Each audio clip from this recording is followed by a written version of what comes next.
Hi people of the Living God, good morning. So, nanapag ko na diri sa ako ang duty sa Medina Municipal Jail no. So, maayong buntag diya kaninyo mga kaigsunan no. So, bago ta magkuan mga kaigsunan, bago ta mag-duty. Ay sa akong mga kauban mga kaigsunan. Muna ako mga sira mga kaigsunan, mga gwapo kayo mga kauban. So, mga kaigsunan no, nalang tayo share gamay no, makita na to diya sa 1 Corinthians 1:8. So, ako sa basahan mga kaigsunan. For the message about the cross is foolishness to those who are perishing, but to us who are being saved, it is a power of God. So mga kaigsunan no, every time nga mo share ta mga kaigsunan pulong sa Ginoo mga kaigsunan para sa mga tao nga wala nagtuo. They think that we are idiot no. Talawon ta nila mga kaigsunan, mga we are tanga no, mga tanga ta no. Mura ta mga buang-buang sa ilang pananaw mga kaigsunan. It's because mga kaigsunan mo nila kakabati mga kaigsunan once nga wala tay relasyon sa Ginoo mga kaigsunan. Always remember that mga kaigsunan.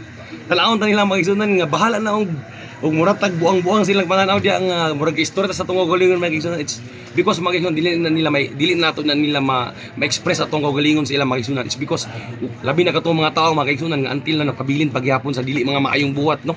Ato na sila hang iampo na lang mga kaigsunan. Muna dita mawadag baglaom dapat mga kaigsunan once nga we are believers of Christ.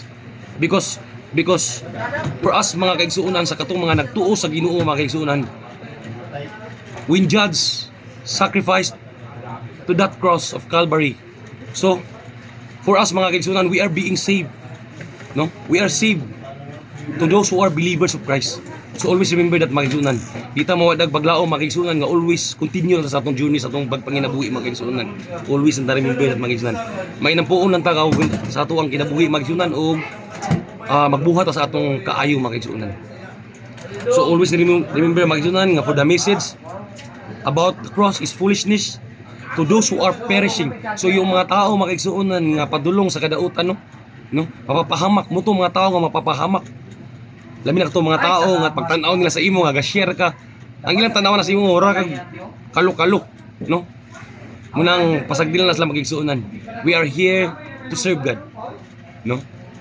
Pero kung napay time magigsuunan nga pwede ato yampo tanaw magigsuunan. So magigsuunan dili na dapat magpakita og pagdumot sa atong isig tao.